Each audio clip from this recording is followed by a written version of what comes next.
Hello, my friends, and I hope you're having a fantastic day. So, in what should be, I think, the last of my Godot videos, we're going to talk about some of the more behind-the-scenes stuff I've seen since following this whole kerfuffle, and maybe express some other little thoughts along the way. But first, I'm going to tell you about how I found this. And really, it's all right there, so I'm sure people who are better at this will be discussing it shortly. But within all of the, blocking and all that, this fellow retweeted Artur and said, well, you're not alone in regards to being blocked. Cherith, who is also a games developer, said me 3. And then you have this response from Andriy Doroshenko, and he says, welcome to the club. I'm a former maintainer of Godot, and here he provides a link to Banned from Godot, Waiting for the Blue Robot, which is a book he's written, apparently. And we will go into this in just a little bit. Of course, Cherith asks, did they ban you too? He said, oh, definitely. It happened back in 2022. Getting banned by Godot is honestly one of the biggest achievements you can have in the game development industry. Don't worry about it, if anything. Cherith responds, that's wild. I was using it before COVID and loved its wholesome apolitical community. I switched from UE to Godot just a week ago. Regardless, I'll be making games free of political themes in their engine. My way of giving a middle finger. Andre goes to say again, I understand you are free to make your own choices. Just be informed. I've personally told myself that I will never use this engine in my entire life. I've been there. I know what I'm saying. As well as many others who abandoned Godot. Here he provides a post from Lily Bite. She says, after a discussion in Devil's Rejects about the problems, flaws, and years of fundamentally still broken things in Godot, with other disillusioned years-long Godot users, I slapped together this mock graph, and yes, I admit I'm terrible at graphs. Evolution of the Godot user. The blue line is developer experience over time, games, content, programming, etc. And here you have confidence in Godot over time. So here you have at the beginning, you have no experience and high confidence. And as time progresses, here you are at perfect equilibrium, and then things just continue to go downhill. So starting at the bottom, inexperienced cultist zone. Still believes that Godot is community driven, believes that the community can add core features to Godot, believes Juan knows what he's doing. Tier 2, inexperienced in hits first problems, still believes that Godot is community driven, still believes Juan knows what he's doing, still doesn't realize Juan does not approve core PRs. Third tier, experienced and sees all the problems Godot has, still believes Godot is community driven, but why aren't fundamental problems getting fixed? Hasn't realized that Juan is a control freak. Tier 4, experienced and hit the Godot upper limits too quickly. Still sort of believes Godot is community driven. Sunken cost fallacy has a tight grip. Thinks the reason Godot doesn't get better is 'cause money. Tier 5, very experienced, has hit the Godot limit and has tried all the workarounds, but shit is still fucking jacked. Sunken cost fallacy is giving way to disbelief of time wasted. Why is this engine so goddamn jank? And then the final evolution of the Godot user. Promise and lies of Godot are now seen clearly. Finally realizes that Juan doesn't know what he's doing. Sunken cost fallacy falls away. Changes to Unreal or Unity. Cherith responds, unfortunately I have no choice for now, but I will start working on a custom engine next year. Andre asks why the switch from UE though? It's a solid engine, or do you feel like it's overkill for what you like to do? Cherith's response is, Epic's business practices are not my cup of tea. I want to be 100% free from these companies and their politics. UE is a good engine, no doubt about that. It's Epic that I don't trust. Andre says, okay, but if you have little to no trust in UE, that's like switching from the wolf, UE, to the wolf in sheep's clothing, Godot. Are you aware of Godot's shady W4 business created by Godot's lead developer and project manager? Here we have the governance model, which are, of course, Juan and Remy. The project leaders have all final say on code merges. Here you have W4 Games, Juan and Remy. And you see Remy also coordinates the many stakeholders of the Godot project. Cherith responds, no, I've been away from Godot for more than 4 years. Either way, I have no choice but to use their engine for now. I've forked it. I'll create my engine as soon as I finish my games. Andre responds, all right, man, if you have any questions, feel free to ask. But you can read the book I linked above or watch this movie instead. It's a satirical documentary about Godot. XO comes in and asks, I don't get it. Why is it a big deal that this guy has final say over what is merged in Godot? That seems kind of normal. If you disagree with some particular technical aspect of Godot, then you can fork it. If you don't like Godot technically at all, why are you here? Andre responds that would be fine, but they're doing this behind the back of Godot's contributors. If you were to ask the contributors about it, most would be unaware of W4 Games' existence. But knowing this is important for transparency. Do you see the problem here? I'm assuming this is probably from his book, which we will get into, as I said, in a moment. This situation exposes a contradiction in a nonprofit initiative. There's ambiguity surrounding the participation of project leaders in for-profit ventures, which directly contradicts the project's ethos of transparency. XO, I'm not a lawyer. I don't really understand what the deal is here. The founder guys work in some separate company that makes money on the engine somehow? And how is it not transparent? Like, I went to the website just now and it says they work in Godot right there. And here you see the W4 Games is a new company created by the veterans. Interesting. Technically says it's created by veterans, not by the creators or the people who are currently in charge. XO says, sorry, I asked a non-question first. What I meant to ask is, why is it bad that these two guys both work at Godot and W4 Games? Andre responds, first of all, they don't declare the association on the Godot website. Have you read the first article I linked above? I highly recommend checking it out first. If you don't want to read, at least take a look at this video. And here he has Godot console pricing is outrageous. XO says, I'll give it a read. Are you saying that Godot is doing something illegal or just immoral in your opinion? And secondly, is it all about the console port stuff? Because I don't think that matters to most users.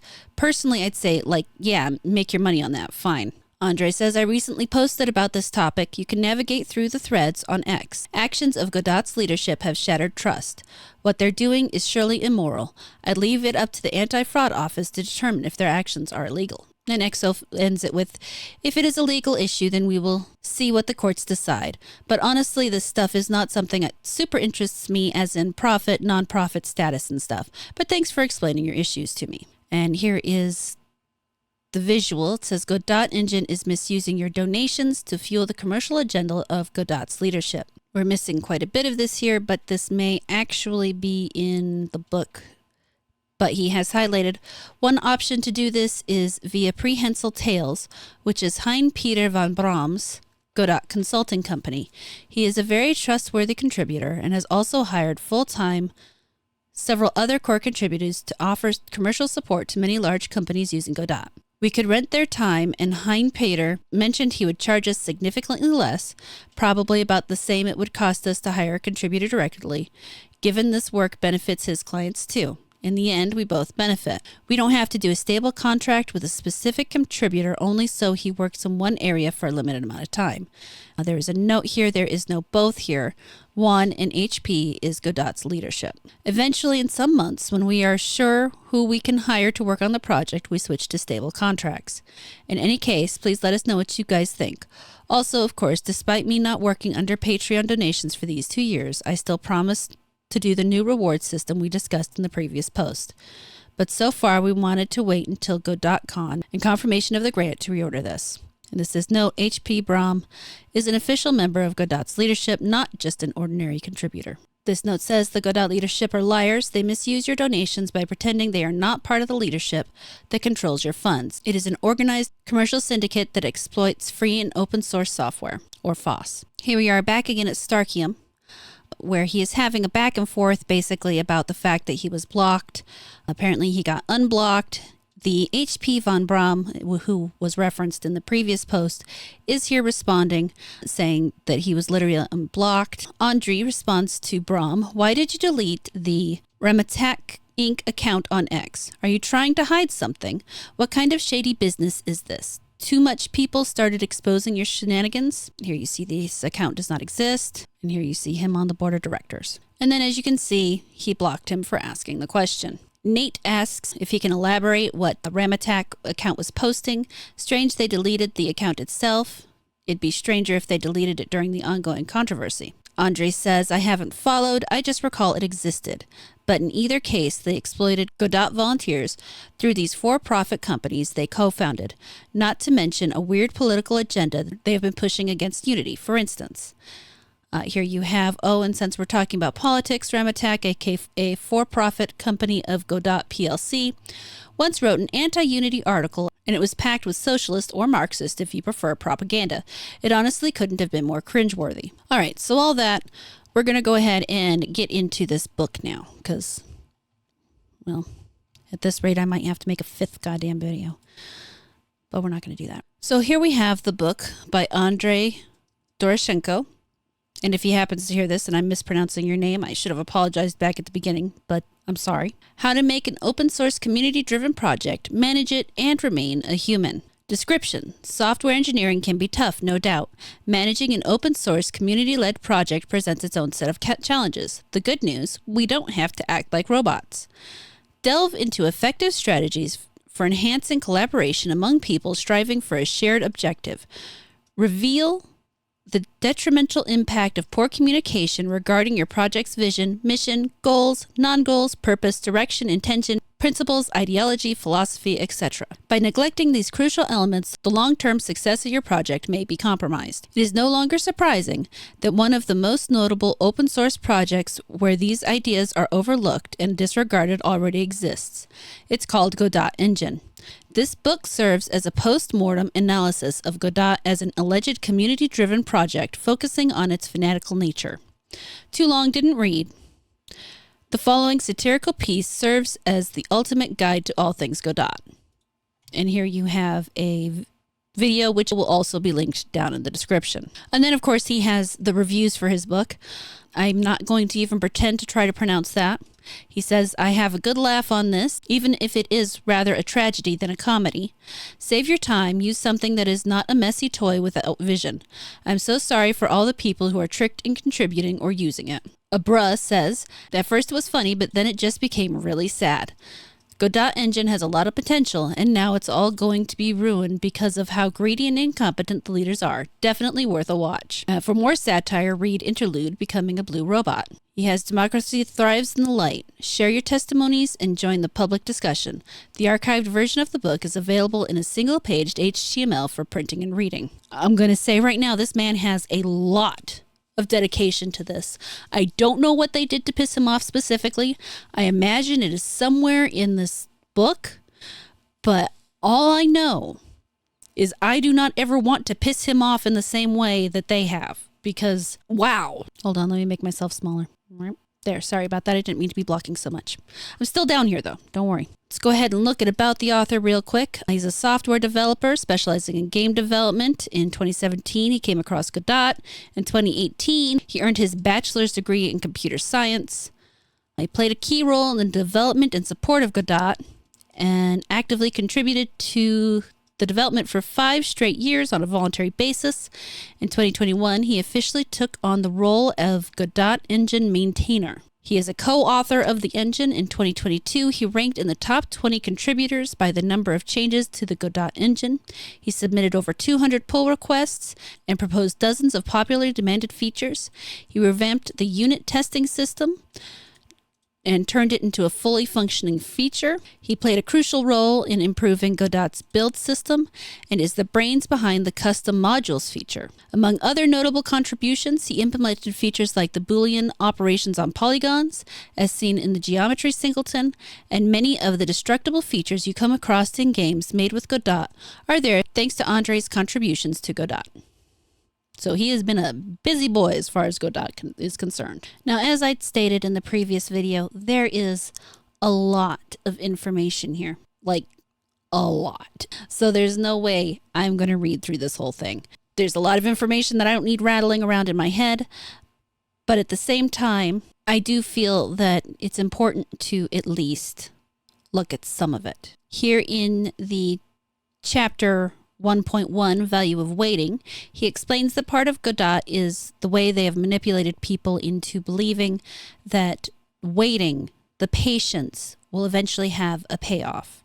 He says, for those who are not familiar with the origins of Godot, the engine's name is derived from the tragicomedy Waiting for Godot, written by Samuel Beckett. According to the lead developer of Godot Engine, Juan Lienetsky, the name represents the never-ending wish of adding new features in the engine, which would get closer to an exhaustive product, but never will. Here is a quote from Juan about Waiting for Godot. In my mind, the most beautiful aspect about Beckett's Waiting for Godot is that every cast and staging, it's like an entirely different play, as both actors and direction each end up having their own unique interpretation of the original script. Hopefully it should be clear by now that the choice of the name is intentional. Taking Juan's analogy further, it becomes clear that people who use Godot and contribute to its development are expected to have different interpretations of Godot's approach. The irony is that this expectation is obvious only to its creator and to those who have actually seen the play. Here is another quote from Juan about Godot's name. In a bizarre twist of fate, at some point and well into the development of the engine, we played a video game with a character that formed that connection, bonus points to anyone who figures it out. So the engine is also named in honor to that. This is good because the original Godot was never supposed to arrive. Well, that's one interpretation. The supposed freedom of interpretation may seem appealing to an outsider at first, who doesn't value freedom. Unfortunately, this freedom, as offered by Godot, proliferates frivolity. When we combine waiting, ambiguity, and the novelty of adding new features, it engenders a sense of anticipation. Anticipation is the expectation of a reward. This is particularly interesting because uncertainty, a prominent element of the waiting experience, has been shown to sensitize dopamine neurons, which can lead to various behavioral addictions such as gambling. There's also numerous reasons as to why we wait. One of the reasons outlined in the sociological research article Waiting in Organizations can be applied to Godot, especially considering the context of the same analogy used in Waiting for Godot. And you guys haven't been able to see this whole time. And the bad news is I'm not reading it, so you're just going to have to live with being unable to see it. I apologize, but I'm adjusting it now. One of the reasons is outlined in the sociological research article Waiting in Organizations, which can readily be applied to Godot, especially considering the context of the same analogy used in Waiting for Godot. Anticipatory waiting entails waiting for something that is hoped for, such as a piece of good news, the delivery of some new equipment, or a colleague's return from annual leave. In such cases, waiting is likely to be experienced eagerly and as full of hope. However, Vladimir and Estragon's experience show how anticipation may fade over time and turn to cynicism and despair. Another interesting quote from the research article above is this. It backs up the idea that anticipation can lead to dependency. Waiting to be conceptualized as an unevenly distributed exercise of power, since it is often the case that the powerless are made to wait for the powerful, the poor for the wealthy. To wait is to be made aware of one's dependence on another. However, waiting can also be joyous and full of anticipation, even when the waiting takes place in unpleasant physical conditions, such as is experienced by those waiting in crowds for the glimpse of a passing celebrity, or for the launch of the latest iPhone. Thus, the subjective experience of waiting is likely to vary according to a range of individual and environmental conditions. And this is going to go on like this for quite a while. The amount of psychology leveraged here is astounding and really shows the depths to which this man went to explain why people are so likely to get involved in cults. Now, I want to look specifically at this Blue Robot cult. Godot Engine is a cult, albeit an IT-focused one. While many people are familiar with the seemingly friendly user side of Godot, it is important to recognize that cults often operate in this manner, outwardly welcomely but internally abusive. Most Godot users have no clue about the dynamics within the core contributors community, and contributors often cannot recognize abusive behaviors toward them due to the undue influence of Godot's toxic leadership. Here is a quick summary graph that humorously encapsulates what it's like to navigate through all the stages of indoctrination in the Blue Robot cult, a descent that ends in complete disillusionment.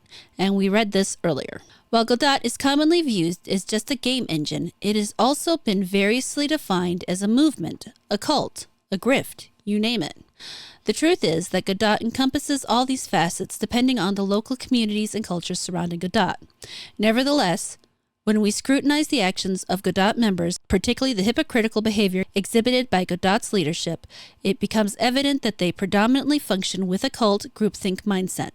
Regardless, it remains undeniable that Godot wouldn't be what it is today without its leadership. Some respected followers of Godot openly acknowledge its cultic nature. They assert that Godot is indeed a cult, but interestingly, they do not view that as a negative characteristic. A literal quote, Godot is definitely a cult, but it's not a bad thing. It's true that not all cults are inherently destructive. However, when we examine other cult characteristics, it becomes apparent that Godot exhibits signs of being a toxic cult. Some of these signs manifest as subconscious cognitive dissonance, as evident from what affirmation Godot follower replied further. If you do, in earnest, believe Godot is a cult, then posting this to the cult members on the forum certainly will not be taken well. He says you should definitely check out the in-depth analysis of the discussion surrounding the issue. It's not only pushes back against the attempts by Godot followers to scapegoat a former member, but also reveals how their own behavior contributes to the toxicity within the Godot community. Sadly, the analysis has been removed from the Godot forum moderator, not locked, but deleted entirely, which only serves to reinforce the initial hypothesis put forth in the analysis. This deletion was pretty much expected given their predictable behavior. When we examine Godot as a cult, it is crucial to clarify what is meant in this context. One has to realize that there exists a difference between a cult and a sect. The term cult typically brings to mind that something that is related to religion. Traditionally, a sect is often associated with a religious group that has broken away from a larger religious organization. However, a cult also refers to a group with extreme devotion to a person, idea, or thing, often led by a charismatic leader. Discovering that Godot is a sect would be incredibly shocking, but beside the fixation on manifesting Godot-related symbolism in the real world and people devoting themselves to the Godot ideology, there isn't sufficient evidence to support that claim, at least not at this point. Here you see the new future studio for my Godot Engine YouTube channel. A lot of work left, but will be worth it. Of course it's the basement. Of course. YouTube channel? Nah. Godot Engine YouTube channel? Yes, please. However, considering the origin of the Godot's name, derived from Samuel Beckett's Waiting for Godot, a tragic comedy where Vladimir and Estragon waits for an enigmatic character called Godot who never arrives, one could marginally view Godot as a religion. See the value of waiting. Godot is open to various interpretations, and there is faith in Godot's eventual arrival. In Waiting for Godot, Vladimir and Estragon even contemplate suicide, making this an eloquently concerning factor. The satirical poster encapsulates the essence of the Blue Robot cult. The Godot Game Engine. 1. Your donations are helping to craft a compelling narrative around Godot's supposedly bright future, a bit of propaganda, if you will. 2. We are actively engaged in dealing with naysayers thanks to your support, tackling dissent head-on. 3. We are making sure Godot's features are polished just enough to keep you all hanging on, eagerly waiting for that moment when Godot is almost there, but not quite. I'm going to wrap this up right here on this meme. It says, game dev community exists, game devs. Has anyone seen Godot? Hold on, I got this. Ahem. I'm the best game engine. As Godot breaks through the wall, I'm free, open source, bigger cult, gonna be huge. Yeah, so realistically, viewing everything that's happened this past week, this whole section is spot on. So for those of you who are interested in reading more about this, like I said, this will be down in the comments. For those who aren't into reading but are okay watching a 2-hour YouTube video, that will be down in the description with the other thing where I just said comments. Cool. But all that said, there is so much information here, guys. Unfortunately, I do not have the type of time that really would be required to delve deep into this. I do hope that someone out there who has more time would be able to go through and break this down for everybody in a better way than I am capable of. But for now, I hope this gives you plenty of information to go off of. Like I said, the resources are there if you want to look further into it yourself. There is one thing I wanted to bring up because I've seen a little bit of it going around here and there, and that is to express my personal opinion regarding whether or not people should actively be boycotting Godot. As far as a game developer goes, I'm not going to tell you what to use or not to use. I do not develop games. I do not understand the best tools, and I am not even going to pretend that I do. That said, I also understand programming enough to know that if you are in the middle of a project, there is no way that unless you just started it, that you can pivot and move into an entirely different system without seriously screwing yourself over. So, in my opinion, the whole thing should be do what you need to do for yourselves. That is where I stand. In terms of people talking about boycotting developers who are using Godot or who develop games in Godot, I don't think you should be doing that. Not at this point. At this point, games that come out of it are games that were in development before this came out, before people knew about it. And to punish them based on that, you're not going to help anybody and you're only going to hurt innocent people. But of course, I can't tell anybody what to do. I won't even try. These are simply my personal opinions. I probably won't be looking at what game engine the games I play were developed in, just because I'm more interested in playing fun games. But I can do that knowing that the type of games I'm generally interested in playing are not developed by the type of people who generally engage in this kind of stuff. At least not anymore. But I can be surprised. You never know. I am definitely not a zealot when it comes to this kind of thing. I'm too lazy for that. All that said, guys, let me know what your opinions are on all this down in the comments. Let me know if you go into any of this and what you think about it. If you read further, I'd be very interested to hear other people's thoughts. Because like I said, there is so much here. There will be a stream tonight at 7 p.m. I think I'm going to do a horror game. I haven't decided what game yet. I've gotten a few suggestions from everybody. If you get a couple more into me before this evening, I'm sure I can probably come up with something. I've got a few in my box that I haven't played yet, so I don't actually have to buy anything just yet, but I'm curious to see what people say too, so I'll see you guys tonight. Thank you so much for watching this video. I really hope you enjoyed it. Please like, comment, subscribe, and turn on the notifications. If you really liked it, you can feel free to share it around, and I will catch you later.